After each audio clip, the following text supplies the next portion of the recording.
listening to the sweet sounds of the After Movie Diner. Support us at patreon.com/After Movie Diner. Or I'll punch you in the teats. Rate and review us on iTunes, Earthling. And now, here's your host, Jon Cross. Hello, that's right. I am Jon Cross, and I'm coming to you from Saratoga Lake in upstate New York. And I apologize, I don't have my regular microphone with me, so the quality of this announcement might not be up to the usual After Movie Diner quality, if indeed there is a usual After Movie Diner quality, as I feel we go more for the authentic shambolic touch and less for the polished professionalism.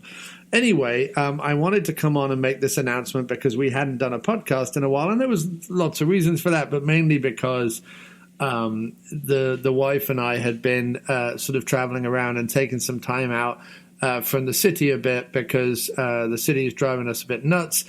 So we had been doing a few trips for various different reasons out to Airbnbs in various different places of New England. And I just didn't think to do the podcast. Also, I've been releasing a bunch of music as well and kind of focusing on music. Plus, work has been crazy. I just hadn't released any podcasts, and I didn't, no one was saying anything. Nobody ever chases me down when we don't put a podcast out. Except yesterday, I got a form submission through the Contact Us page of aftermoviediner.com from a Robin Doyle. That said in the subject line, not been a podcast in a while. And the message was, hello there, John and Jim. Not been a new podcast in a while. All well with you blokes?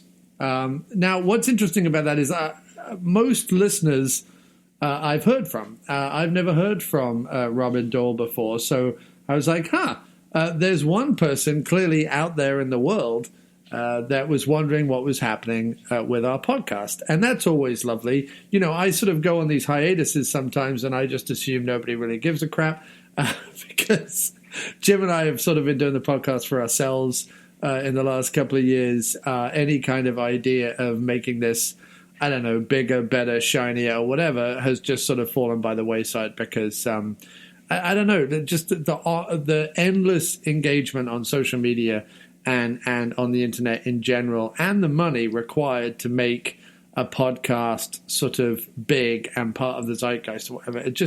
It's not time that I have or money that I have or work that I have. So I go on these hiatuses sometimes because, go off and do life and sometimes you're not in the mood to do podcasts or whatever, or sometimes we're ill or whatever it is.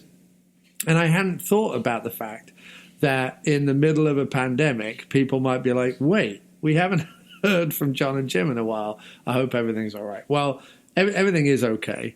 I responded to Robin, and Robin wrote back and said, hello there, glad to hear everything is okay. I was genuinely concerned. I hadn't thought about that, Anyway, he says, I've been an avid listener for years, and you are my go-to when life gets a bit hectic.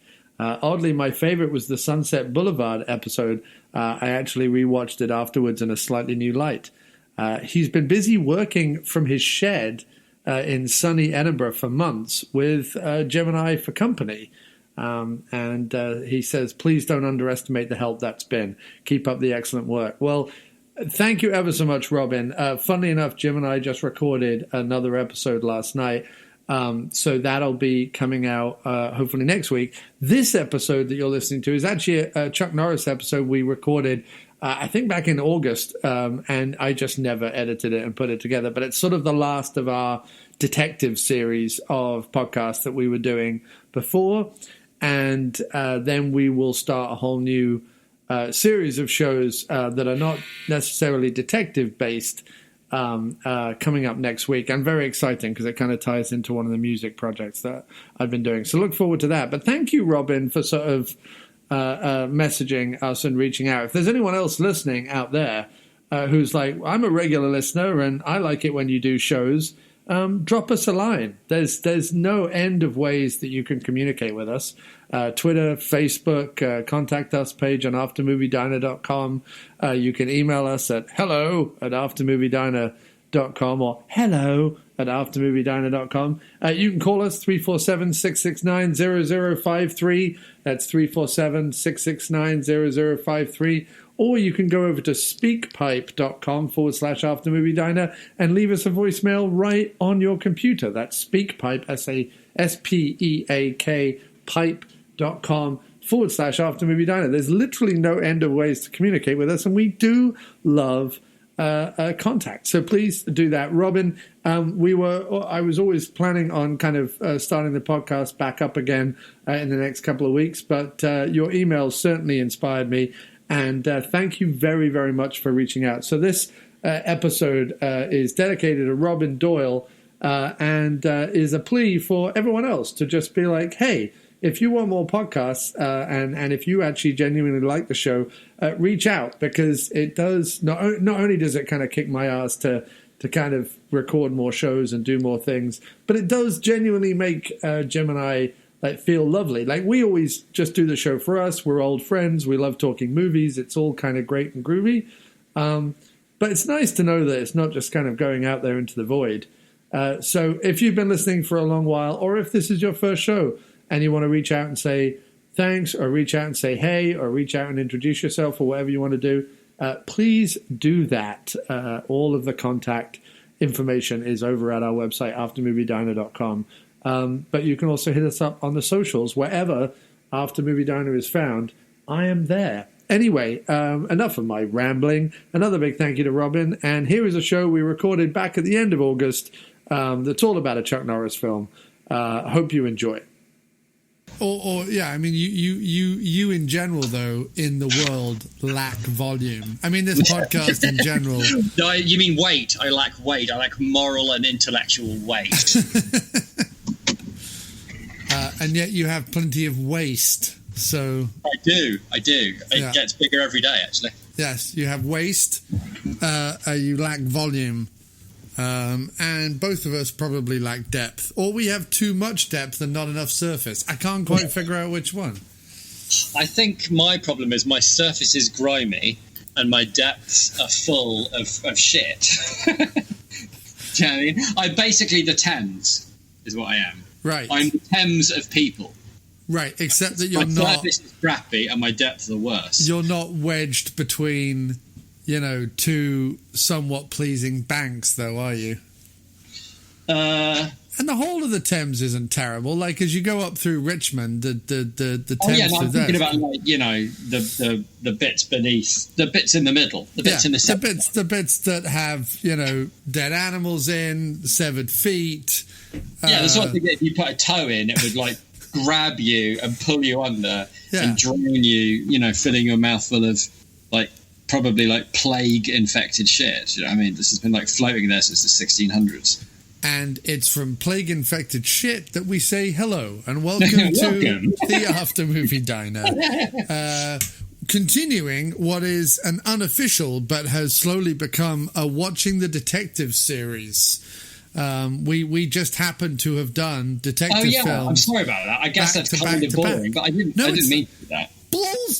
Balls to that. Balls to us apologising. We don't apologise anymore. This is the podcast that has put a line through apologising and just willfully does whatever the hell it wants to do.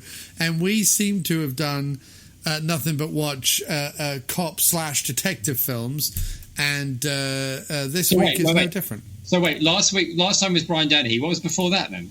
Well, we did Motherless Brooklyn. Oh yeah. So it was Dennehy, Brooklyn, and we we did Switchback as well. Which one was Switchback again? With Dennis Quaid. But wasn't that broken up by something? No. Really? So it's Quaid, Dennehy, Norton, and now Norris. And now Norris, yeah. Wow. I mean, we're not even hitting up. We're not really hitting the big. I guess Norris and Dennehy. Well, because it wasn't an official Watching the Detective series, it just formed that way. Yeah. Perhaps it's indicative of you and I looking for answers.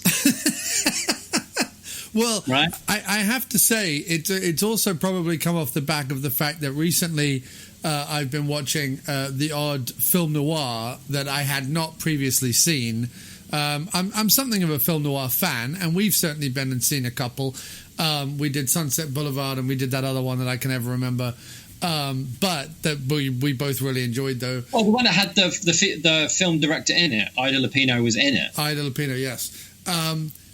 I have been, and obviously I know the big ones, your Double Indemnities, your Maltese Falcons, those You're just going to name film noirs that you can remember. No, I'm just saying, but I have been through the process of looking up lists of film noirs.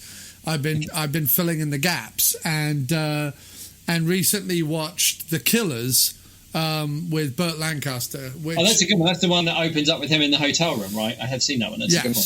It's also the one that Dead Men Don't Wear Plaid, which I also watched recently, takes a lot of its stuff from, because Kitty Collins plays obviously a big part in both films. What's the one with Kirk Douglas? Because I've seen that one too. Like the one Kirk Douglas in Dead Men Don't Wear Plaid is from a film. Oh, that's Build My Gallows High with Robert Mitchum. Oh yeah. Anyway, I've been watching a lot of film noirs, which seems to have spilled out. Has it also helped you from going from a person who used to say film noir to a person who now says film noir? Compares, like, it's a double syllable noir. Is it, if you watch enough film noirs that so how do you pronounce it as film noir? Noir. What? Noir. I like it. That's how it should be said. I like it. I'm not taking the mickey. I like it. You pronounce it noir? Noir. Film noir. Noir. For me, I sound awful. I sound like a plummy polo-playing idiot. Yeah, you sound like... You sound like Mark Commode with a sweater strapped about his shoulders about to play tennis. What's the latte? I'm so edgy. What's a latte? They call it film. You are the establishment, Commode. Grow up!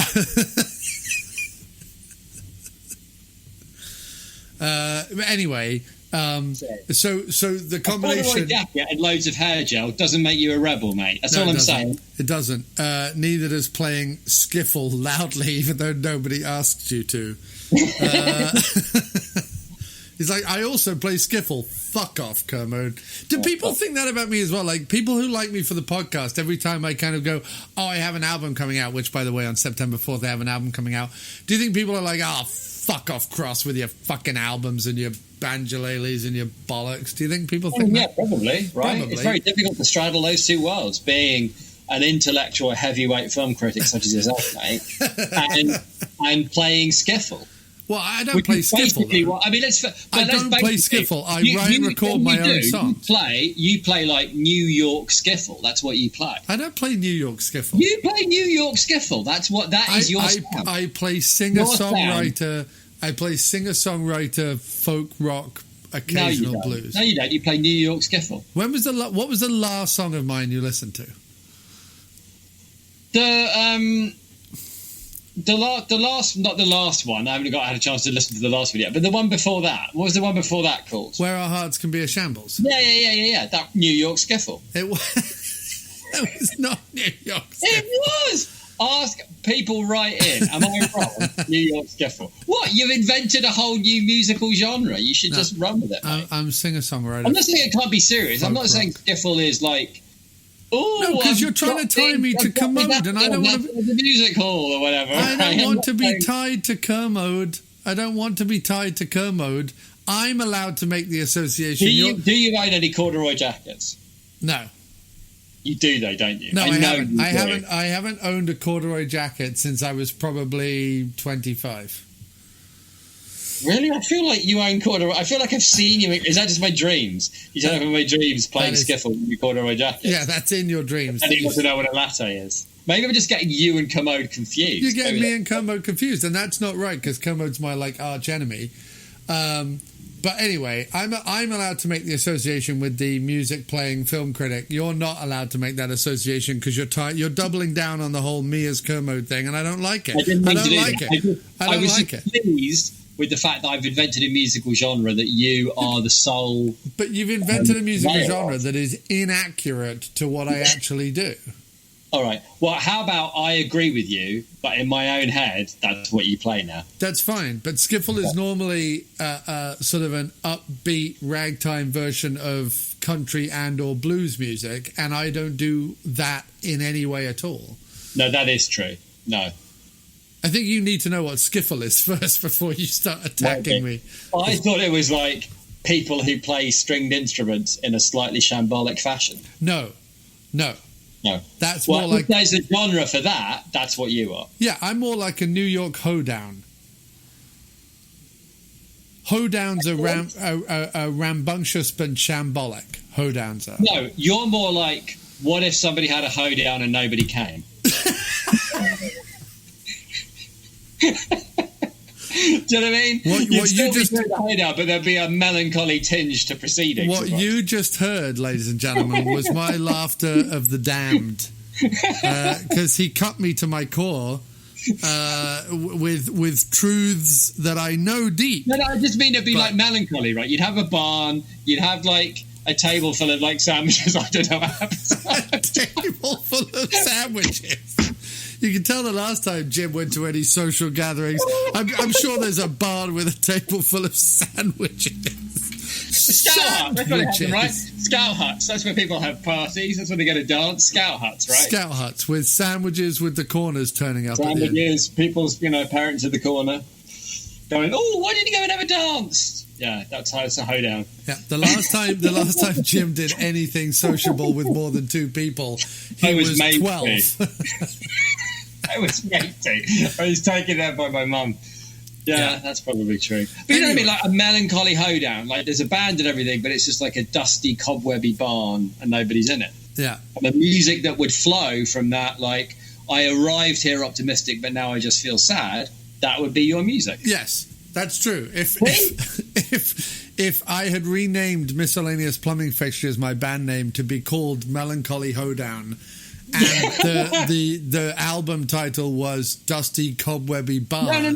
No. You should people call might actually listen. You should call it the Melancholy Hoedown Band. That's a good name. The Melancholy Hoedown Band. The trouble is I've released too many things as Miscellaneous Plumbing Fixtures to turn back now.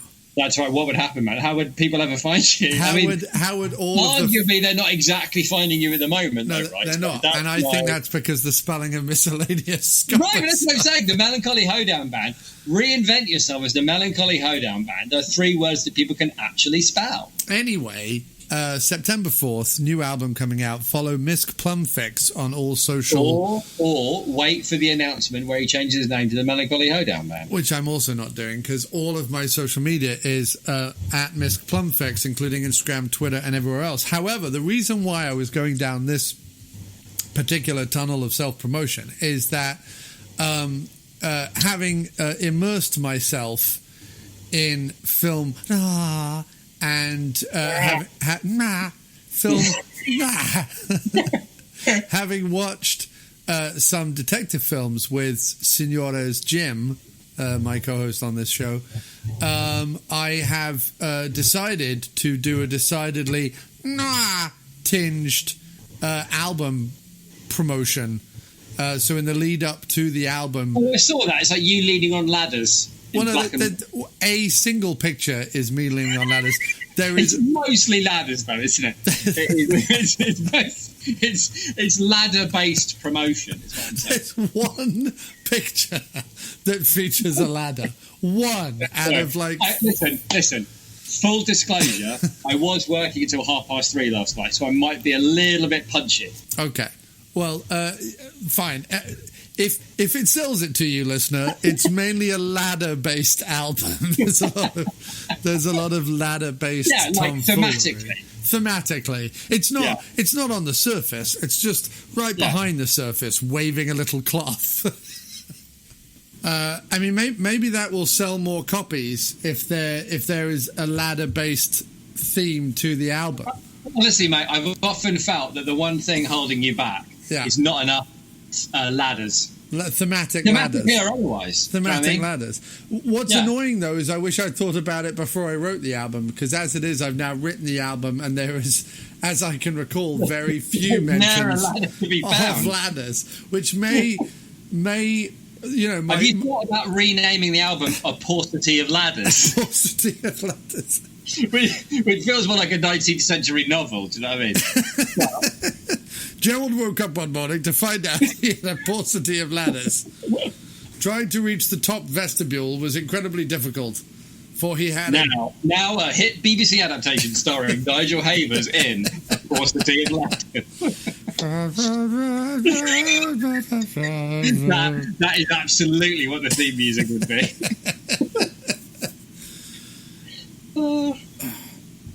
Havers awakes to find out nary a ladder in his boudoir at all. Havers immediately springs into action and asks Mildred, the nearby farming milkmaid woman. I don't know what she's doing. She farms milkmaid women. I'm so tired. The nearby milkmaid to quick run and get him a ladder. I think we've taken this as far as we can. I think we have. Yeah. There's nothing ladder based about the album at all. The album will be from Miscellaneous Plumbing Fixtures, coming out on September 4th. I have not done a title reveal yet, but I do know the title.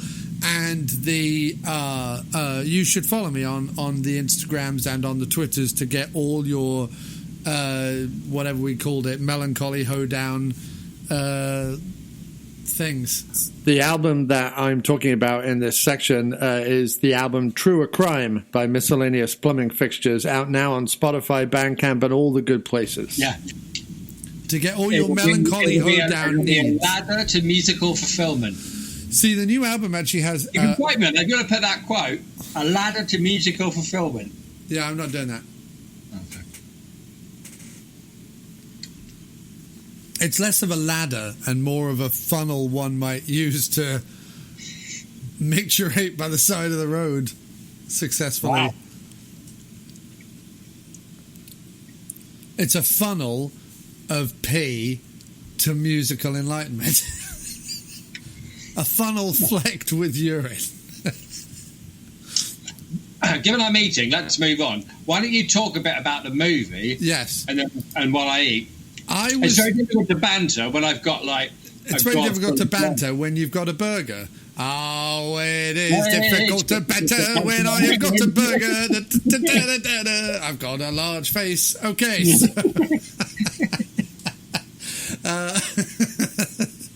actually, you've got a large head but a tiny face. Tiny face. If anyone could see it, it's so small. Just in this mass of flesh and head. Okay, so I was quite surprised because Jim messaged me last week with his 3 choices from Amazon because it was his pick this week, and I was incredibly surprised to find that one of the picks was Chuck Norris's 1985, I hasten to say, classic action film Code of Silence, directed by Andrew Davis, who would go on to make The Fugitive, which is interesting because another one of the episodes that we did of watching the detectives, I think, featured The Fugitive in some way. I think it was the screenwriter, wasn't it? Didn't the screenwriter of Switchback also write The Fugitive? Yes, he did. Yeah. So, and I remember during Switchback that you were quite angry and upset at, I believe the gentleman's name was Jeb Stewart. Yeah. I believe you called him a hack and a I didn't call him a hack. I said he was very good at adapting stories, but he was bloody useless at writing them. Yeah, you had some theory where Die Hard's an adaptation. Anyway, it is a fucking adaptation. It's a fucking adaptation. I'm pretty sure Leviathan isn't, though, and I like Leviathan. Anyway. You like Leviathan because Peter Weller fights a monster under the sea. Right. Right, I get that. Now, to be fair, he also I'm wrote... not arguing with that, but that doesn't make it a well-written movie. It makes it a well... Well, it was co-written by David Peebles, who also wrote Blade Runner and, I want to say, 12 Monkeys. Okay. No, I didn't like Blade Runner much either, frankly, but that's probably... He also wrote Unforgiven. Oh, so Ridley Scott has a problem with Blade Runner. I can think we could probably have figured that out. Okay. But he also wrote Leviathan and Ladyhawke. So go figure. Anyway, enough about writers that didn't write this film. But the director, Andrew Davis, did direct The Fugitive, which was written by Jeb Stewart, who also wrote Switchback. There's the connection. Run over it again. Run over the useless. There's the connection. And not only that... people joined at that point. But both films are available on Amazon.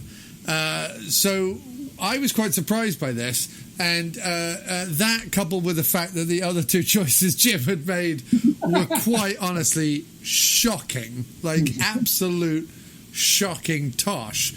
And despite my general dislike of Norris in general, I thought, I'm an action movie fan. My co-host of Low These Many Years has picked an 80s action movie.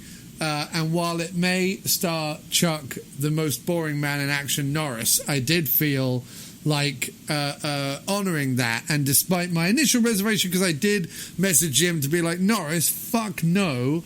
To which Jim was lovely and was like, well, you pick something then. I reneged on that, recanted, went back, whatever you want to say, and thought, no, my action fandom deserves to give Norris I think this will be my third or fourth chance to entertain. I haven't seen that many Norrises, but I've seen enough to know I don't want to see too many more. But I thought, let's watch Code of Silence. It's back when Norris was something of a box office draw. It was sort of at the height of Norris's popularity in the 80s. Prior to this, there had been a lot of sort of late 70s, early 80s stuff that kind of pushed more towards his martial arts.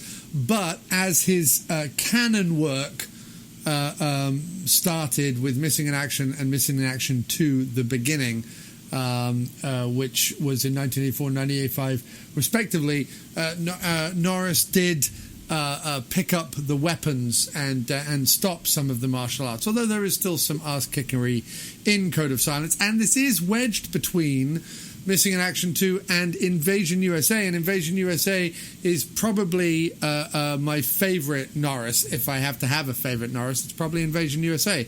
And it's also exciting because in Code of Silence, the bad guy is Henry Silver, and then in Invasion USA, the bad guy is everyone's favourite burned-up victim, Richard Lynch. And Richard Lynch and the aforementioned Henry Silver are really the bad guys to be reckoned with in the B-movie action 80s world. So for Norris to go mano a mano with them back to back, as it were, is quite applaud-worthy.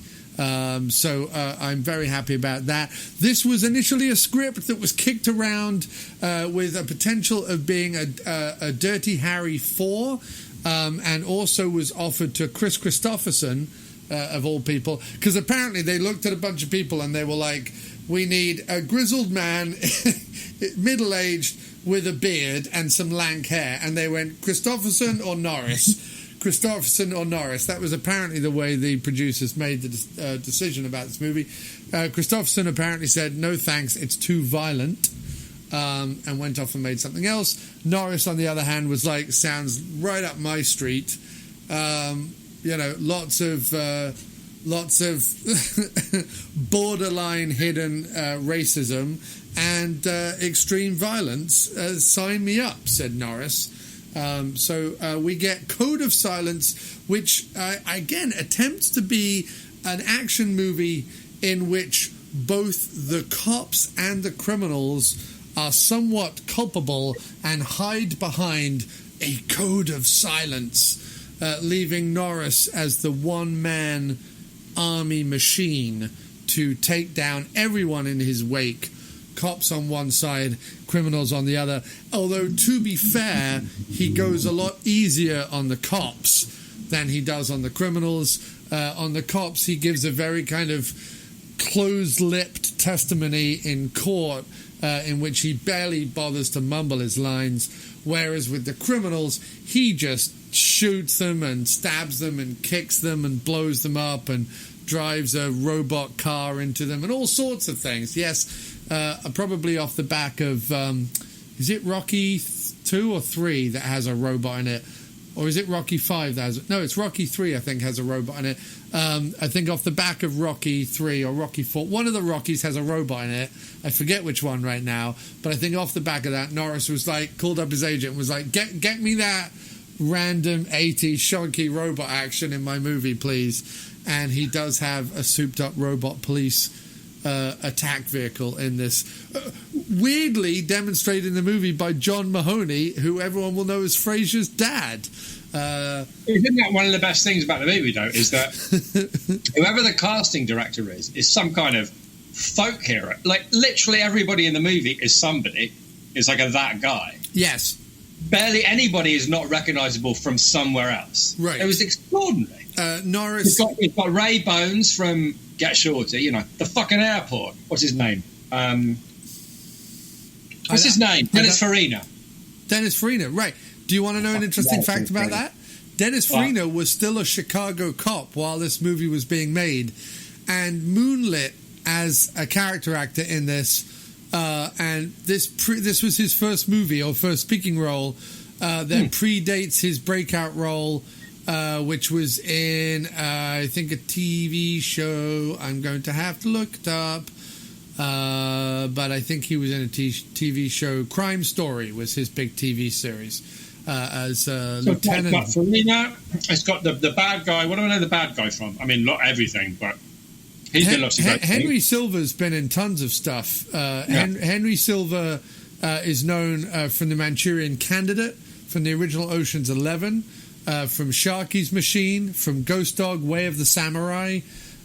He has been in the 80s, he was in Escape from the Bronx. He was in Cannonball Run 2. He was in Above the Law, fighting Steven Seagal in Above the Law. He played a hitman in Dick Tracy. He's been in a ton of stuff. Yeah, but yeah, I've definitely seen him. Everyone in the movie, all the cops were familiar from somewhere, except the drunk sleazebag,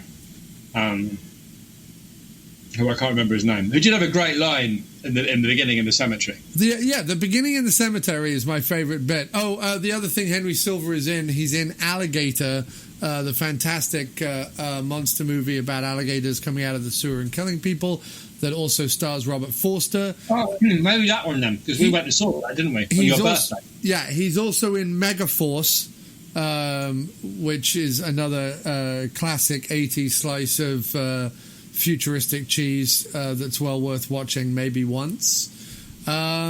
Shows up in, his big one is Above the Law. Like, everyone knows him as the bad guy from Above the Law. And what else? That's about it. So what did so you didn't like it then?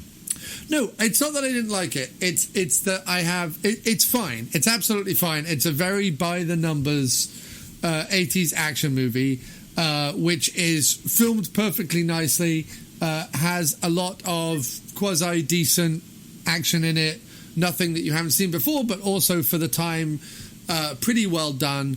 The difference between Norris's films and some other films is this one's very violent and pretty gory, which I also don't mind because it has that like exploitation tinge to it. It has an audacious and yet ultimately pointless dive off the Chicago Bridge sequence, which I enjoyed a lot. And like you say... Hang on a minute. Could we just talk about the fact that this film has a scene where Chuck Norris... is clearly actually fighting a bloke on a moving L train through Chicago. Yes, that is the most impressive thing in it. Cool. This isn't green screen. He's really, because they weren't really fighting. They were going, fucking hell, we really on a fucking train? Jesus Christ. No, and listen, I will give Norris lots of cred for that, because you're right. He drives like a beat up. There was so much about this movie that I liked. It wasn't like a great movie or anything, but I really liked the fact that there was the fight on the train. He drove like a beat up, was it like a Camaro or something? What's that car that he's driving? A Trans Am? Yeah, no, it might Trans Am. Trans Am. But like a proper like beat up, like piece of shit car. I really like the central idea of, because he like tells, as it were, saying, I don't think he's, he doesn't stand behind his cop mate. Right, but his cop mate does kill a kid. But here's the thing, right? So maybe let me just put it this way, right? So I know bugger all about Chuck Norris. I think I once saw half an hour of Lone Wolf McQuade during an 18-hour bus ride across Australia. Like, that's my experience of Chuck Norris at this point. Right, but that's a pretty great experience. Like, if you're going to watch a random half an hour of Lone Wolf McQuade, being on an 18 bus ride across Australia sounds. No, I had sunburn and a tinge of sunstroke. It wasn't great. Oh, okay, fair enough. But anyway, so the whole point about the Amazon thing, right, is that what I'm doing on Amazon is, in order to find movies that I like, I'm just adding random things to my queue that I've never seen before. So I've never seen Chuck Norris movie. Right. Code of Silence. It had like 3.5 stars, which like isn't bad for a Chuck Norris movie, presumably. No, this is a fairly high-rated Chuck Norris movie. Even on IMDb, it's 6 out of 10. So I stuck it on, but I'm thinking, like, I don't know if I can because if there's one thing I hate, right, Code of Silence, right, that's what it's called. So I'm probably not going to like this, because there's one thing I hate. It's like Chuck Norris is like going to take down the system, and like those lawyers and those politicians in City Hall, and they're hiding behind that fucking bollocks, right? I hate that shit. I fucking hate it. It's so boring. And he's going to be like a renegade cop that like goes outside the rules to bring down the crooked whatever. I fucking hate that bullshit. What I liked about this is he's the only honest cop in the department. The only one who like stands up against his colleagues, even though like they work for him. He's not like a naive rookie or an outsider. He's like a sergeant. He's an insider. He's the head of their department. He's the head of the department of all the crooked people. No, he's the sergeant. There's a guy above him who's like the office man or whatever. No, I get there's a guy above him, but like they keep talking about how they all work for him. Like they essentially. Yeah, he is the boss. Yeah, he's the boss, and he's the only one with the moral code. And as soon as they all know this guy's like, because the story is like right at the beginning, during a bust, a drunk like accidentally shoots a kid in the corridor and then plants a gun on him, right? And all of his cop mates just instantly rally around him, right? Because that's what they do. And the only honest cop in the department goes, well, I personally think he probably did do something shonky because he's a drunk and he's hopeless. He's going to get somebody killed. So, no, I'm not going to stand up for him because I think he's an arse, basically. And I found that whole attitude in a Chuck Norris movie rather refreshing. Do you know what I mean? I thought it was quite nice that the whole movie was about you don't have to have, like, a bunch of other cops at your back to do your job. You can be your own, to be like your own man, and to like that whole kind of like rugged individualism of America thing can be about sticking to a moral code and doing the right thing, not like needlessly rejecting bureaucracy for the sake of it, which is what I don't like. That whole idea of like, if it's bureaucrats that are the problem, if I go outside the law and have to pistol whip a perp, as long as it gets me a result, like I fucking hate that shit.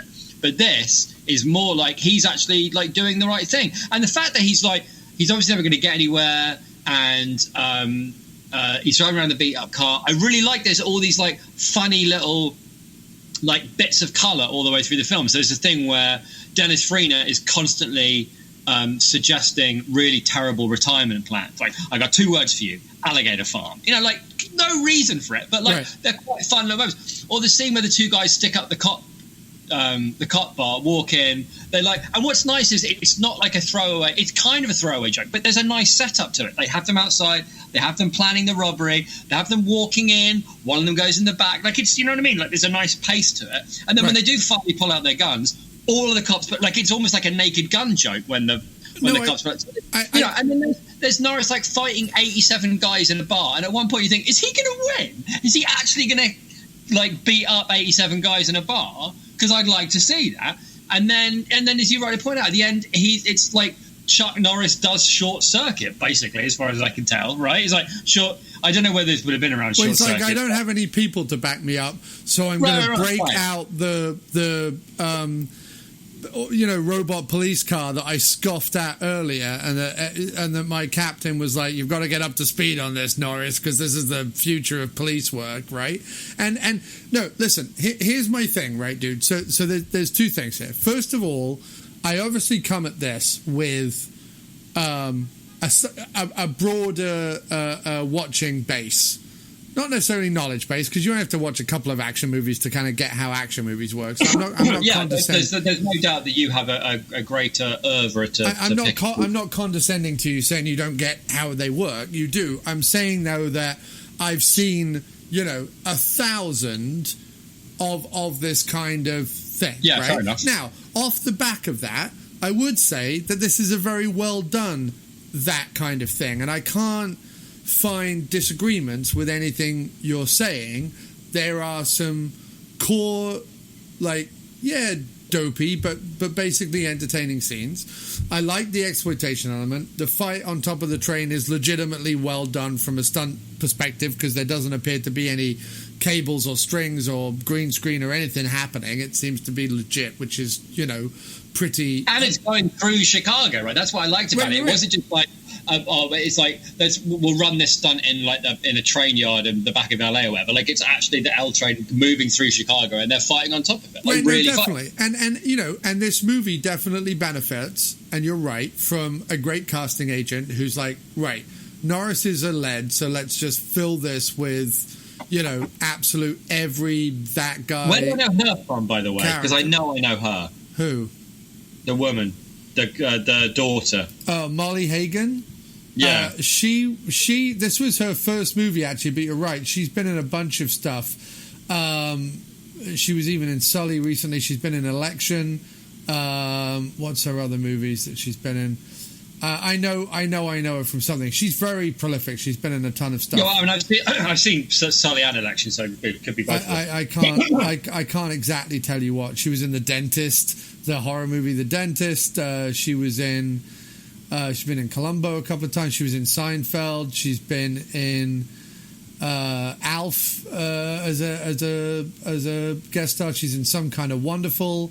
This was like a very early movie for her, if not her first full. Maybe Some Kind of Wonderful. That I saw that recently. I'm trying to scroll through to see if there's anything else that you would kind of know. No, I think it might be. I think it might be Some Kind of Wonderful, because I saw that quite recently. She's in the Air Bud franchise. Oh no! Oh well, there we go. Yeah, that's it. She's anyway, basically. Let's not get bogged down in your IMDb read through everybody's movies that they've ever made thing. No, all right, thank you. I was just trying to find something that you might actually know her from. But once you get to 3 movies, you could just leave it there. That's what I was trying to find one that was the. I know you're trying to get to 3 movies that I've definitely heard of, but I would just stop after 3 movies. Anyway, Molly Hagan, she's my podcasting co-host advice to you. All right, whatever. Anyway, I was trying to find the penny. I was waiting for the penny to drop for me, because I know her. It's Some Kind of Wonderful. No, it's not for me. Although I have seen that movie. So anyway, I can't deny any of the things you're saying. I agree with most of what you're saying. I think my problem with all of the movies Norris is in, that even with someone like Andrew Davis as a director, who's clearly a strong action director, the other films he's done are very, very enjoyable. This one looks very good in terms of kind of the grainy Chicago grittiness 80s action movie vibe. It looks great. Like we say, he's packed it with character actors, and that it doesn't matter kind of what you put around Norris. And the same can be said for later Seagal movies as well, because both of them are people who notoriously ego has massively got in the way, and because they don't have the charisma to back up their ego, they're not like a Stallone, who undoubtedly has an ego but also has chock full of charisma. Norris is sort of ego and a complete charisma vacuum.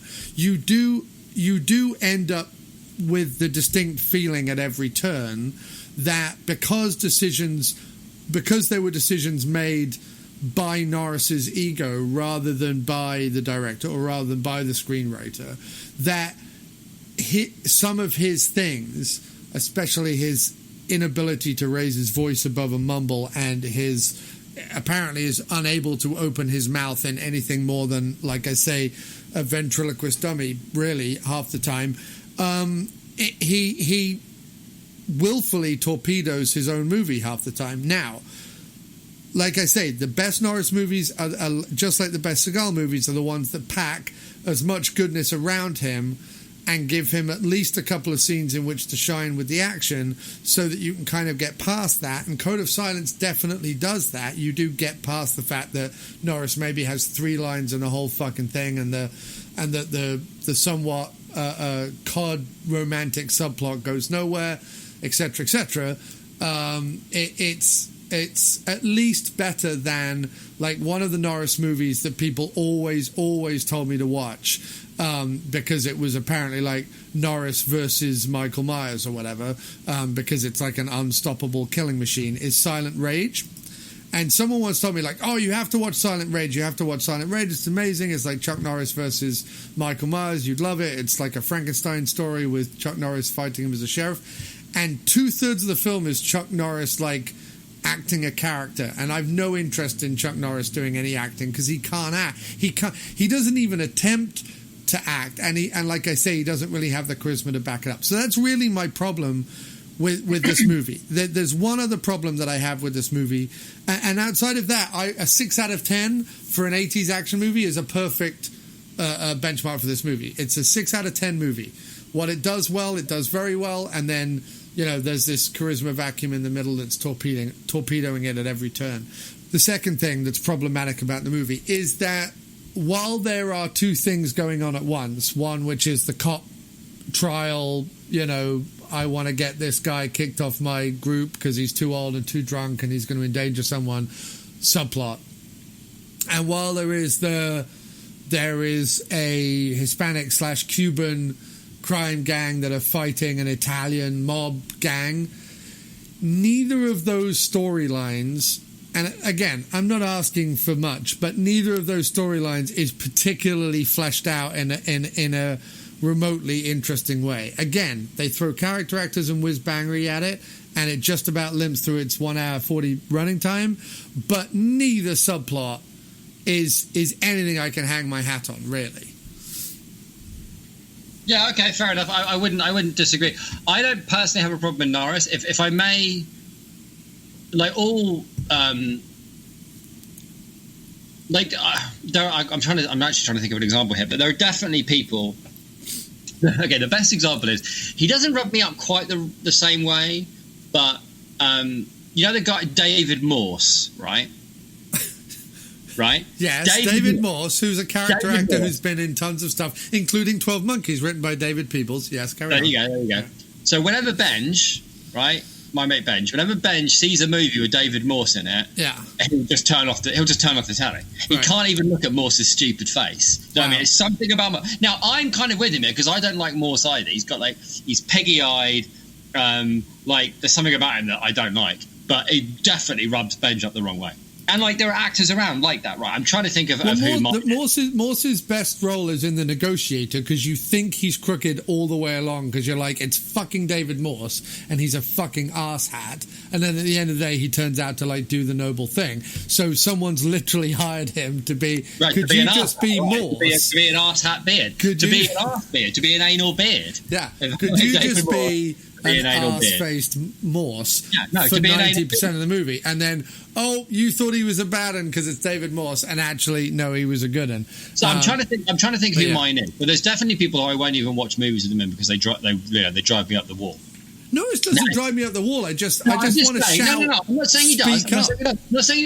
I'm not saying he does. What I am saying is that attitude, that reaction to people can sometimes be personal. Now, nothing of what you're saying about Norris is inaccurate. He clearly can't act. He doesn't talk above a mumble.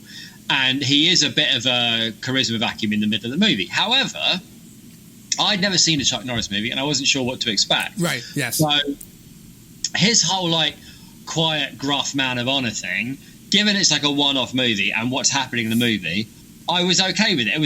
It did sag quite badly in the middle because they kind of dropped the cop thing. Like the cop thing was there basically for the climax, right? So that he could if I have a criticism of the movie, it's that they build up the cop thing quite effectively, and I quite like this idea of him going to try and rescue the chick and calling in, for backup, and every cop in the city turns their back on him. That's quite an effective scene, right? Yes. And then the idea of him going up against. But what annoyed me about that is that's the point when I wanted to see Chuck Norris be what I thought Chuck Norris was. So I wanted to see him kick the arse of lots of people, lots of fighting, lots of guns, some big explosive Chuck Norris versus two mobs, basically, right? That would have been a really cool climax. And instead it was Chuck Norris and Short Circuit. And also, as far as I can tell, at a certain point in the movie, the robot becomes self-aware, worryingly, because Chuck Norris and his remote control is nowhere to be found, while Chuck Norris is running around, and the robot, meanwhile, is going around happily murdering people with no instructions flat at all. Out murdering people. Right, I get it. Just kill everyone, right? That's the order, yeah. And if there's a kill everyone button on the some deeply troubling implications for artificial intelligence happening in this movie. But that bit was a bit I'm not, because the mobs thing, the being a big turf war in the city, I quite like those things where you've got a smaller story amongst a big turf war. That thing, right, him navigating the police thing while there's a big turf war going on, that was quite cool. It never really came off.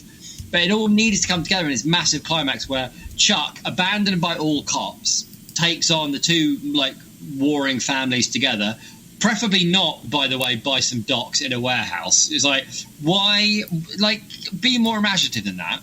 Well, and because that would have been great. But they didn't do that, and that's the bit that disappointed me.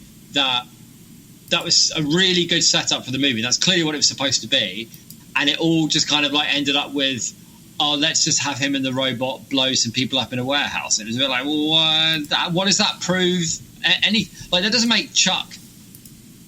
What are you saying, that we should disband police departments and replace them all with murderous robots with no programming? Is that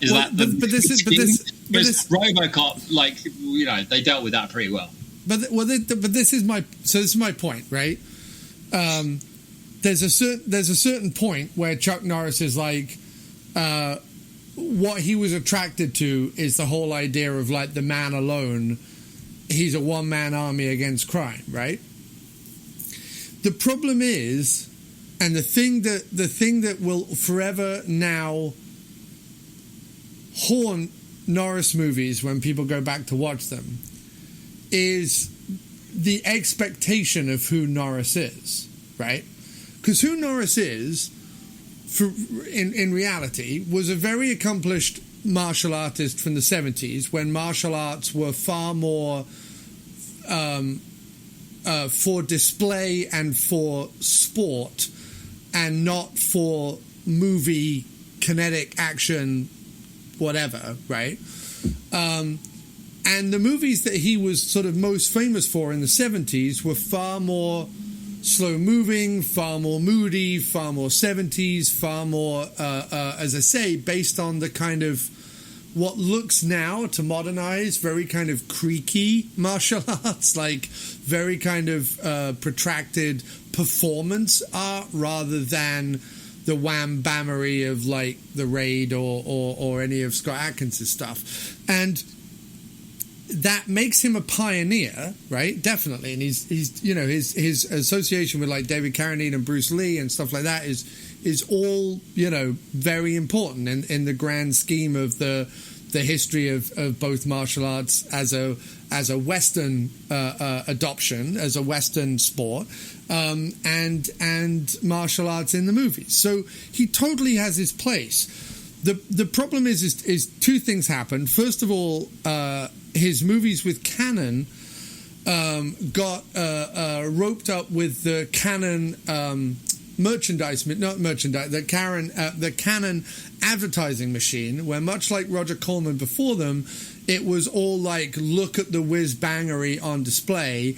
But actually, when you put those movies in, having seen the trailer and thinking it's going to be the most exciting thing ever, it's 80 minutes of not very exciting with 10 minutes of someone blowing something up in the Philippines. And you go, oh, okay, right? So there's that, but then also for our generation, there's the Chuck Norris facts, which was sort of one of the first internet memes that was actually started by a guy called Ian Spector, who I've actually met, who worked with Kim for a while, believe it or not. And the most fascinating thing I learned from Ian Spector, which I think explains the whole, because you might not be aware of it, but like on the internet especially, once Chuck Norris facts came out, took hold, and then eked their way into kind of the movie viewing consciousness or whatever, the whole like, yeah, I like cheesy Chuck Norris movies from the 80s, ironically thing, became like a big thing, even for people who then didn't go ahead and watch movies with Don the Dragon Wilson, Cynthia Rothrock, Jeff Speakman, Gary Daniels, all the other action stars that I actually really like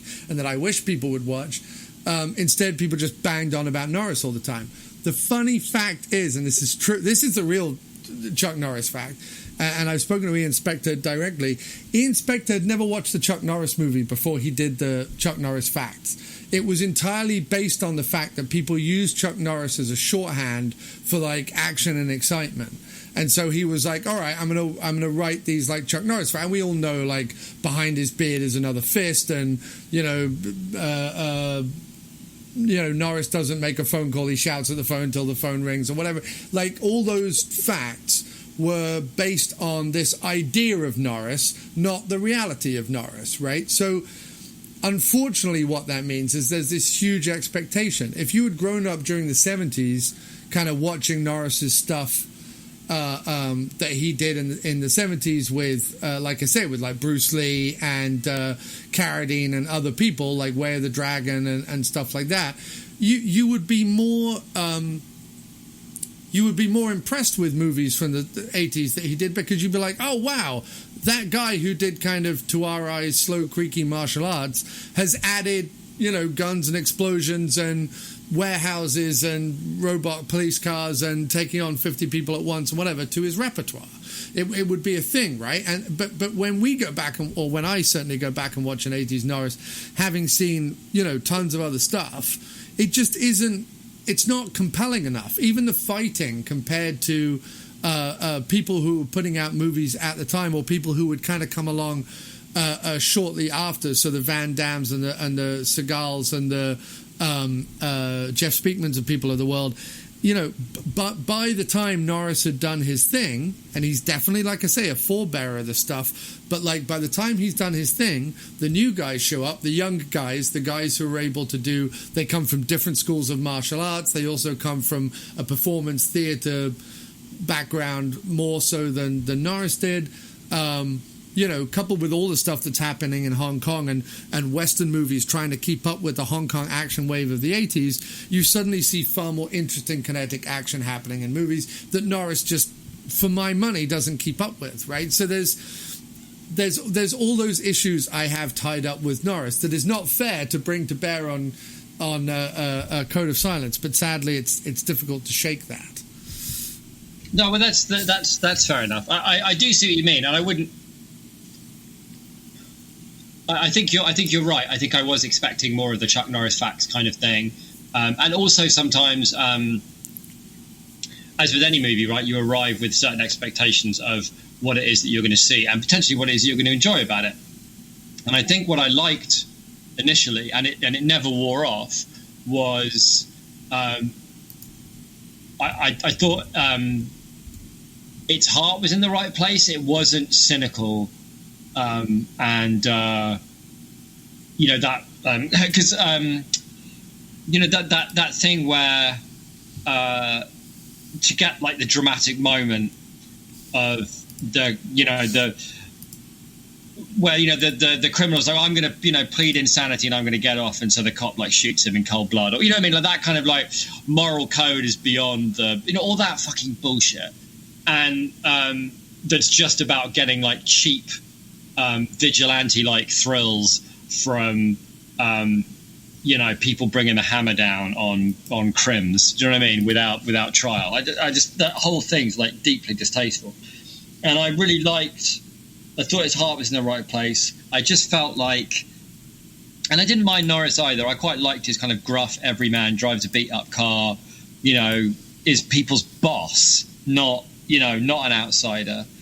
And I did get beat up in the bar eventually, and does need a robot's help. But I'm not sure after seeing it that I would necessarily want to see another Chuck Norris movie. I might. There is one on the queue. There's one with him and Louis Gossett Jr., which I'm tempted by. I'm also tempted by Eye for an Eye, which I didn't realise co-stars Christopher Lee and Richard Roundtree of Shaft fame. Yeah, now I'm definitely tempted. And Terry Kaiser of Weekend at Bernie's fame. All I'm saying is... why are we not watching that now? I haven't been put off Norris. Yeah. I haven't been... Like, when we watched Hotel Artemis, whatever, Sterling Brown was so good in that I'm like, well, I'm now... Every time Sterling Brown turns up in anything, I'm going to be, like, pleased to see him. I'm going to be like, oh, good. Like Sam Rockwell, like, just people who are like, I'm pleased to see you in this movie. I'm going to enjoy this movie now that you've cropped up. Chuck Norris is not going to do this for me.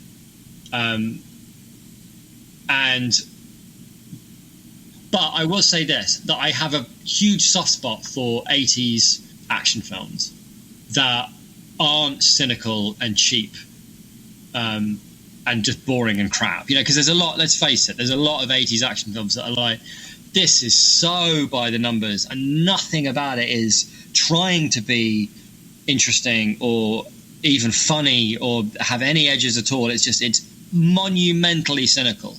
And all it's doing is buying the producers more cocaine. This is garbage. This was not that. It had problems, pacing problems, and I could have used I felt like it deserved a bigger climax. I felt like it had another movie's climax. It had generic. When you've watched like hundreds upon hundreds of thousands of action movies, you'll realize that like Token Warehouse, either in the middle of nowhere or by the docks, becomes and the reason being is because they rent them dirt cheap and they let them blow them up if they need to. Which again, it's fine. It felt like it was it felt like they did a lot of groundwork for a climax, and then maybe they ran out of money, or maybe they couldn't get the place they wanted, or whatever. But it just felt like a climax from another movie, and that kind of spoiled it for me a bit. But I enjoyed Norris's everyman gruff, boss man routine. I enjoyed him driving around in that beaten up, shitty car. I enjoyed the fact that the subway fight on top of the train and the fight in the bar. I liked that the movie was about how it's possible to like do your job and be honourable without on your own. Like you don't need to be accepted by your peer group to do the right thing and to be a guardian of society, of the peace, right? Like we're living in a world now where the idea of doing the right thing for the sake of not exactly keeping order, but making people feel like they're not just subject to the whims of arseholes. Even if we are ultimately subject to the whims of arseholes, it's important to pretend that we're not, that there are systems that protect us from that. And that these days that feels less and less true. Like it feels like I don't care if the people, who agree with me are arseholes as long as they agree with me. And that feels like that's not, So I like that about it. So there was a lot I liked. So I think you're probably right. I think it's probably a 6 out of 10. I'm not necessarily sure I would recommend it to anyone, but I was definitely... It's been a long time since I saw an 80s action movie that I could watch start to finish I hadn't already seen, and felt entertained, swept up in it. It had kind of like a grimy 80s feel too. It wasn't like a shiny thing. No, you know what I mean? Not like a shiny grimy at all. 70s kind of. But there was loads of good people in it, and there was just enough about it. There was enough like care and spark, and little splashes of colour all the way through, and little bits of. Like fun decisions that were made because they were cool and not because they were lazy. You know what I mean? There weren't many lazy decisions in this one. Yeah, no, there's 2 or 3 points out of the 6 out of 10 that definitely come from the director and the casting agent. But the the interesting thing also about Norris, I say interesting in a loosely meant way, but is that. While he did pave the way for a lot of what would be made in the 80s, through his late 70s and early 80s films. It's funny how quickly he then turns to aping the people who came after him. So, not that Stallone started off doing action. The famous story about Stallone is with Rocky and living out of his car and writing the script and demanding that he be in it and da-da-da-da-da. Like, he didn't come into the world wanting to necessarily do action, and even the first Rambo is not completely, wham-bam explosive action that him and Schwarzenegger would do a couple of years later. But, Rambo, the First Blood comes out in 1982, and it's only 2 years later that Norris starts to do the Missing in Action series, which is essentially his Rambo series, his post-Vietnam series, and then sort of weirdly apes other action stars and other things that are happening throughout the rest of his career, which is sort of somewhat a little disappointing, considering that he does at least start the decade, as I say, as someone sort of following alongside people like Burt Reynolds and whatever, you know what I mean? Like someone who came out of the 70s as sort of an action hero of the 70s, started the 80s with a few ideas and a few things that now look generic, but at the time were, this is how action movies are going to be made for the next 10 years, or 20 years, or even 50 years, actually, but whatever. This is how action movies are going to be made from now on. He does a few of those, and then within a couple of years is already being like, Stallone has a franchise, I need a franchise. You know what I mean? So yeah. I mean, I guess there's probably a function, right, of at a certain point as an actor, if you become somebody that people hire because they couldn't get somebody else, or I suspect actually with Norris, it's probably more to do with those kind of films with Stallone make money. We'll make our own version of that. Who can we afford? And you get Norris. I mean, it's like, I suspect it's more that nobody's beating down Norris's door with a script. It's more that he's never going to starve, because through that decade, people are trying to make films where they need like a bankable action star, but they can't afford Stallone or Van Damme or Schwarzenegger, Right. But they've got the script and they've got a few mil and they've got a fucking warehouse, presumably. And so, they're off to the races. But it's just, it's like, I try and watch a lot, I try and watch a lot of Van Damme films, and there's ones like, when like Roger Moore is a sea captain and like Van Damme's a like street clown. The Quest. I love The Quest. Right. This is brilliant. Or the one where he's fighting off the terrorists in the ice hockey arena, which is genuinely a really fun, great movie. Yeah, Sudden Death. It's great. Sudden Death, because that's Peter Hyams. I've got such a soft spot for Hyams. And kudos to you for interviewing him. But I fucking love Hyams. But then other Jean-Claude Van Damme films, like, I'm really in the mood for a Van Damme film. And then, after the first, what was the one? I'm trying to think. I really wanted to watch it, and then it was just, it's exactly the kind of lazy horse shit I was talking about. And he's just, he goes undercover in a prison, and he's like from Quebec or something, and it was just terrible. And everything about it was like, generic line could have been written by that robot that Chuck Norris goes to war with at the end of the movie. Just dreadful garbage. So why bother? Like, no one's putting in any effort into this. Like, even Van Damme is like couldn't give a shit. It's like, I guess this is another movie. It's like, what are you? You know what I mean? Like, there was a really Van Damme. I guess it's just another movie where I have to like be the star. Fucking at least enjoy it a bit. No, I mean, I get you, and it's funny because there was an article I read recently about Bruce Willis and the fact that 9 out of the last 10 Bruce Willis movies have been these like straight to video, generic as all beans.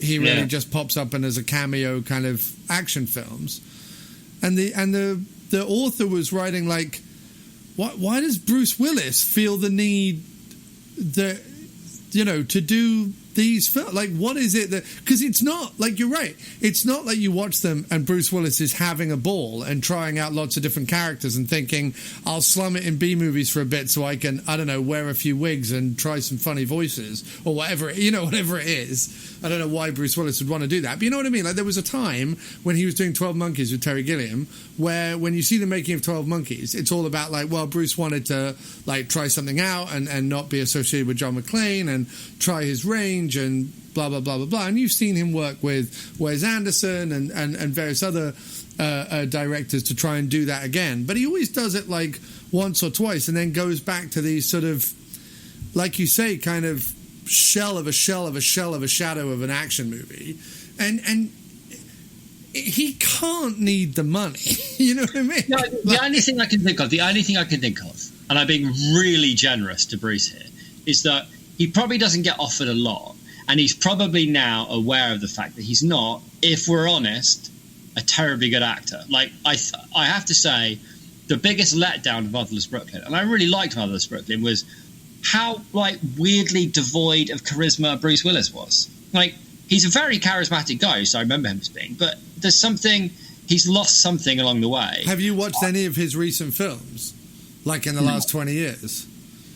Looper, I guess. Like Looper and like for later Bruce Willis, Motherless Brooklyn is practically alive with charisma. Because, and I'm saying that because it isn't, and yet compared to his other films right now, I get you. Like there are other movies, even Die Hard 5, which was a franchise he pushed into the fifth. No one was asking for Die Hard 5. No one. He pushed it into. I mean, I'm sure the financiers were, but like he pushed it on. He was like, "Sure, I'll come back and play McClane again." And even in Die Hard 5, he might as well be asleep. Like he does not care about any of these films anymore at all. It is odd. The only thing I can think of is that he likes doing it, but he doesn't like trying. Right. Now, he likes being on film sets. He likes people fetching him sandwiches. He likes drinking coffee out of little styrofoam cups. Do you know what I mean? He likes early mornings. He likes sitting in a trailer.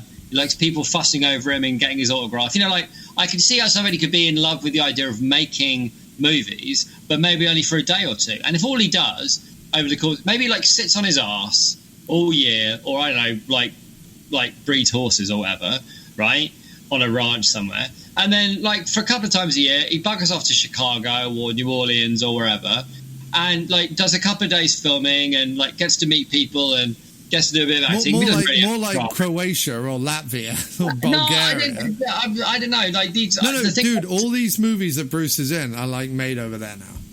Oh, really? Yeah. Either that or maybe Canada, but like none of them are made in the States, as far as I'm aware. Okay, fair enough. But like, I haven't got to play. And what's interesting about someone like Van Damme is that every 5 to 10 movies, he's at least still doing one like where he's genuinely trying and where he genuinely cares and where he tries to pull something out again. Like, I remember people watching Expendables 2 and actually going, oh yeah, Van Damme's kind of fun. Like when you give him something sort of fun and ridiculous to do, like the Hyams joint we went to see where he plays like a mad redheaded mountie. Was great in that. He was great in Sudden Death. Like, I like Van Damme. I think he's quite a charismatic actor. Even though he's got his ridiculous accent. But the only thing I don't like Van Damme is when Van Damme's trying to be cool and like, I don't have to, because he's like wearing like silly baggy pants and has a ridiculous accent. He's like being, I am moody and like I'm a moody sexual magnet. You're not. You're a ridiculous Belgian with baggy trousers and a trick with a kick. And I'm fine. I'm here for that. No, be that guy. No, you're totally right. You're totally right. Like the more, and that's what I mean is that the more their egos take hold, and they've all got egos, all admittedly, Seagal and Van Damme and Norris and Stallone and all of them have got egos. Willis is famous. He's famously a prickly customer when on set, and very difficult to work with. Another reason why he may have ended up in B movies at this point. But all of them have had a little bit of a moment later on in their careers where they've decided to drop their ego and or play nicely with others enough that they've had kind of second waves. And Willis really hasn't in that respect. And it just kind of blows my mind because Willis, right, with the star power that he had and with the franchises that he's had and with the money that he's had, would only have to crop up in a film every 3 years?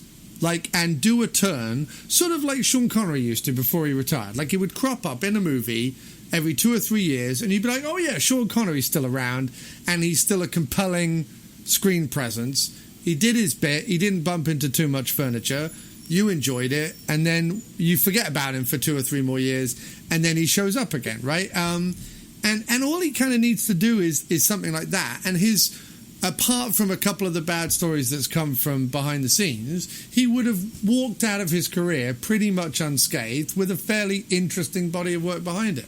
But instead, for the last 15 years, he's just like, I gotta keep churning out B-movie action films nobody watches. Like, why? Yeah, it is kind of weird. You're not Nicolas Cage. Like, at least Nicolas Cage just, like, veers from... Like, Nicolas Cage makes 8 movies a year because at least 3 of them are going to be, inherently bonkers and mad, and allow Nick Cage to wear an ostrich costume and scream at a child or whatever it is. You know what I mean? Like, at least Nick...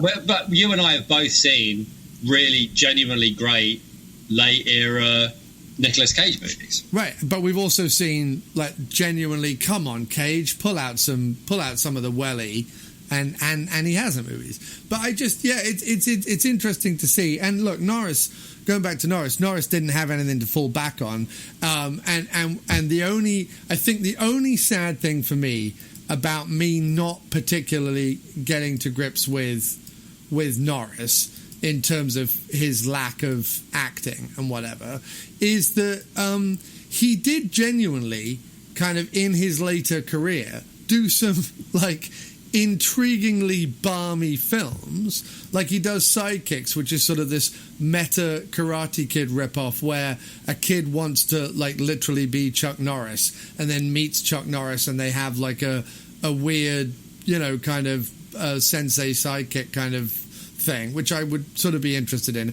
Hellbound, where Norris goes off and fights an ancient demon.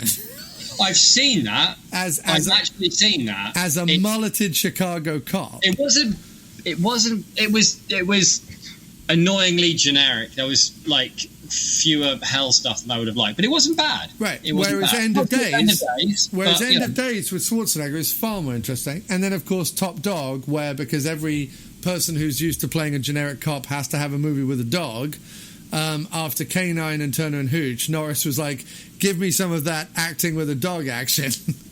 and came up with Top Dog, and I wouldn't mind like getting into that as well. The trouble is, though, it seems like a lot of his later movies were produced and directed by Aaron Norris, who is the youngest brother of Chuck Norris.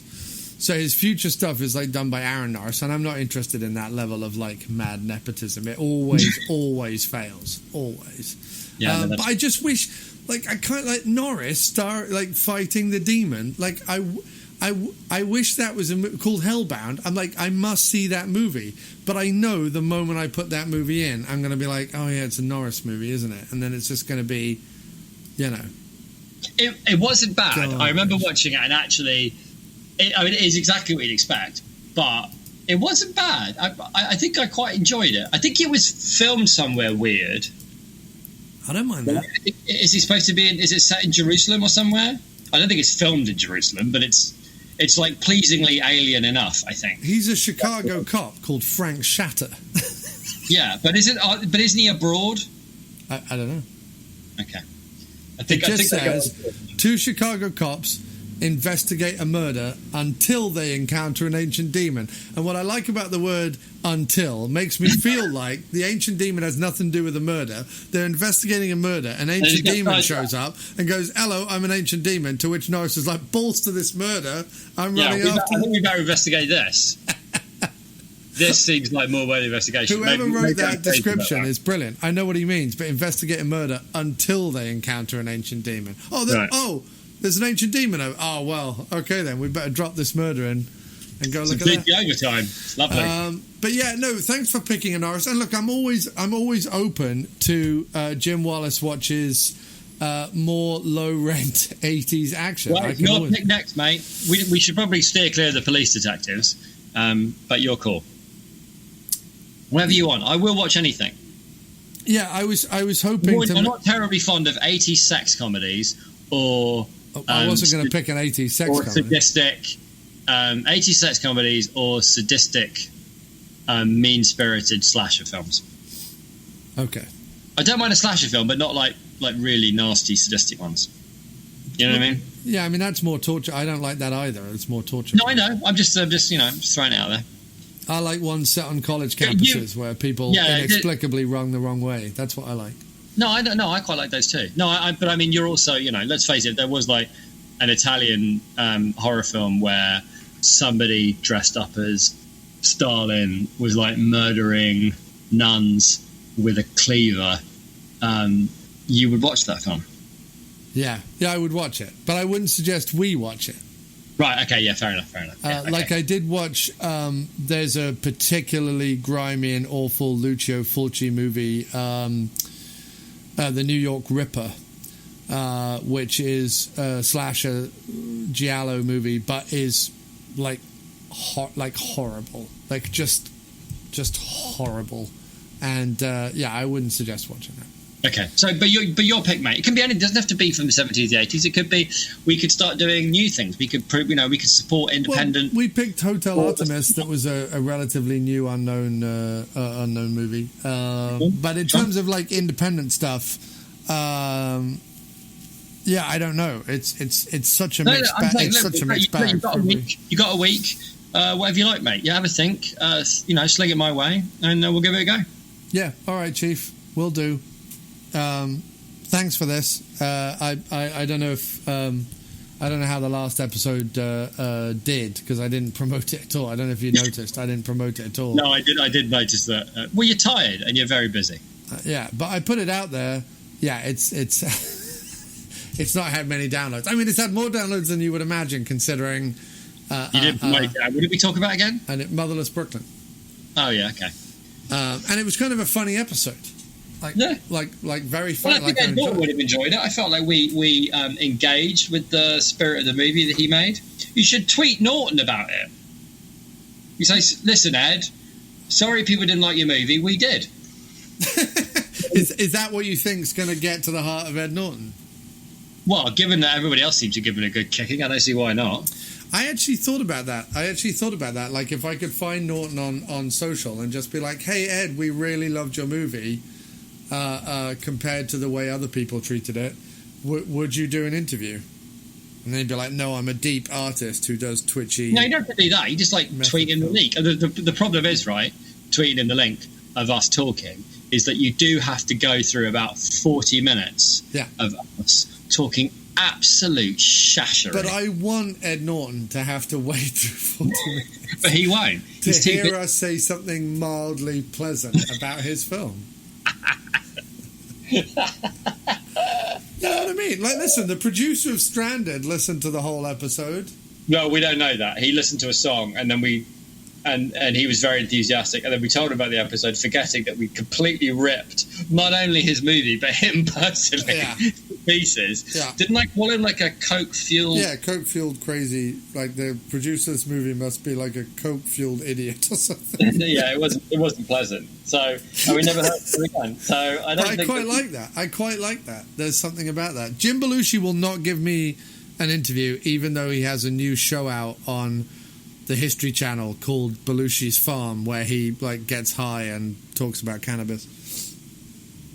Yeah, if he's still doing so, listen. If his new show was on I don't know, YouTube, or if he was desperate, yeah, he'd talk to you. But if he's on the History Channel, he doesn't need you, mate. No. Sorry about that. I mean, 5 years ago, Belushi would have been knocking on my door, mate. Absolutely, mate. Definitely. And that's when I should have had the balls to do it, but I only have the balls now. No, you keep trying. You kept trying with Campbell, and you got there. You kept trying with Weller, and you got there. Sometimes you just got to keep trying. Yeah. All right, mate. Anyway. I better go because I'm shattered. September 4th. It's lovely, as always. Send me the link to the next thing for next week, and we'll do it again. It's been great. Who cares about promoting it? There'll be uncovered gems in years to come, mate. Yeah, I don't know that anyone's going back and listening to it. Oh, they are, mate. Oh, definitely. All right. Okay, man. Take care. All right. See you soon, man. All the best. Bye now. All right. Even though it already came out, and that episode was recorded back on August 28th, I think. This is a cut from the new album, True or Crime, by Miscellaneous Plumbing Fixtures. Find it on Spotify, Bandcamp, iHeartRadio, Amazon Music, all those places. And if you purchase it or stream it, it supports the After Movie Diner. So if you like the show and want to keep it going, check out True or Crime by Miscellaneous Plumbing Fixtures. Here's a cut from it.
mustard